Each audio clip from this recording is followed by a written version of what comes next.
begins.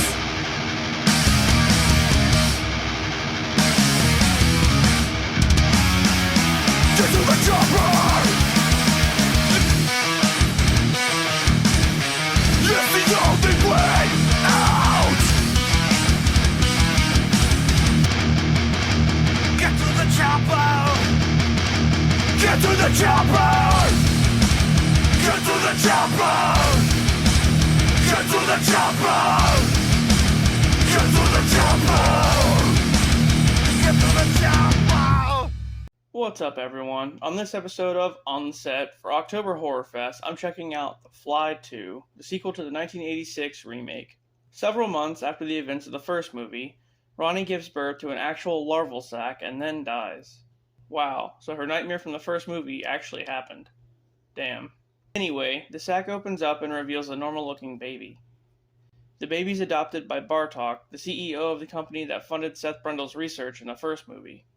The child is named Martin and grows up in Bartok's complex, where they're attempting to recreate Seth's old teleportation experiment.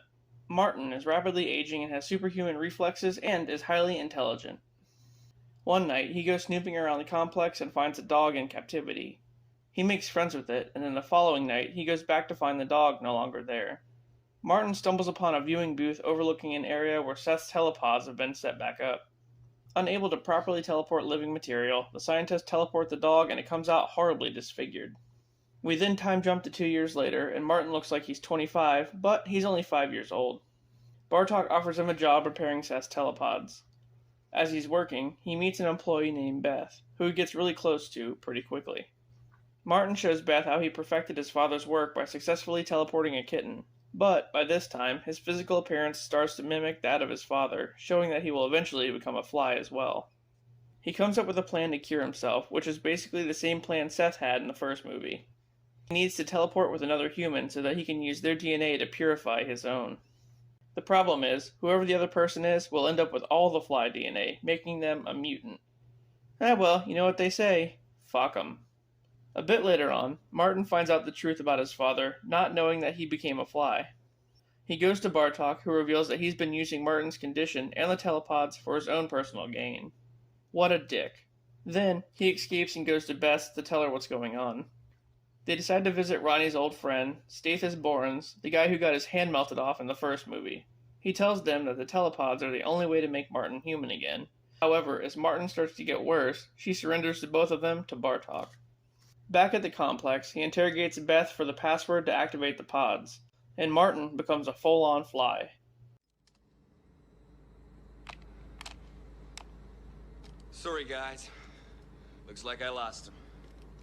There's no sign of him anywhere.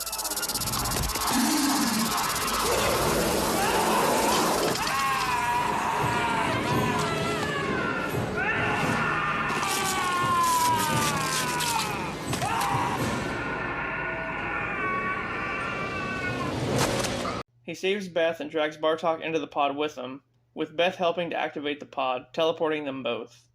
When they emerge, Martin is a human again, and Bartok is left as a mutated creature. I can't even call it a fly, really. He's just a bunch of, skin and flesh, and yeah. Afterward, Bartok ends up in an enclosure for observation. The end. Well, even though this one didn't do as well as the first movie, it was still pretty good. Eric Stoltz was good as Martin Brundle, and the film was basically a remake of Return of the Fly, which was the sequel to the original Vincent Price film. And Return of the Fly ended pretty much the same way, with the son returning back to being a human by the end. It just sucks that Seth couldn't be human again, but oh well, fuck him. I'll see you guys tomorrow.